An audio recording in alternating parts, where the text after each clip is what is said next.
Good day, YouTubers. Thank you for joining me. This is part 9 of my series of videos taking a look at Ontario Northland models as have been produced in HO by various manufacturers. And today, just like our last video, we're looking at a manufacturer who has only ever produced one car for the Ontario Northland, and in this case that is Con-Cor.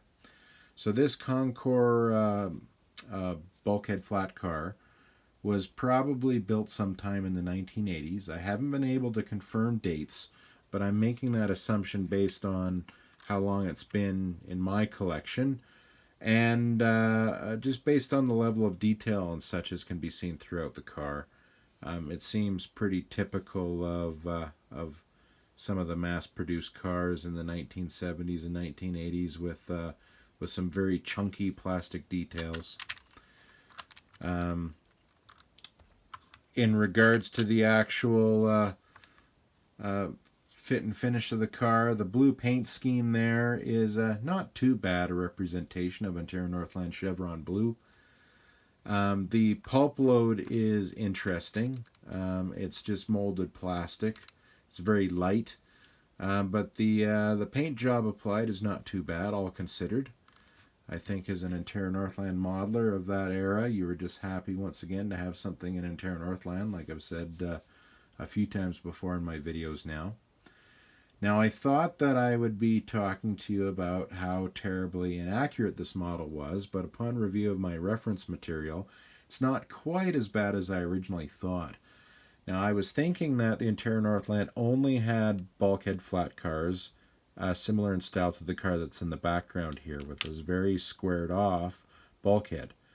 Now this is a Walters Proto bulkhead flat car, and we'll take a look at that in greater detail in a later video. But it's a nice comparison just to see a different style bulkhead flat car and one that's a little more accurate in regards to scale. And with quite a bit of additional detail. But back to the style of the bulkhead, I was not aware that the Ontario Northland had bulkhead flat cars with the slanted style of the bulkhead as can be seen here. They did have a few of these cars in the 10500 series, specifically cars 10535 through to 10589. So the road number as illustrated here, 10564, is somewhat prototypical. What is, however, wrong with the car is its length. This car length appears to be somewhere around 50 feet, while the Ontario Northland's bulkhead flat cars of the 10500 series were actually 66 feet in length. So quite a bit shorter than the prototype. But again, I'm not too harsh on some of these older models. I think everyone was just happy to have something produced in their favorite railroad. Thank you again for joining me for another video. I'll work to have another one up very soon.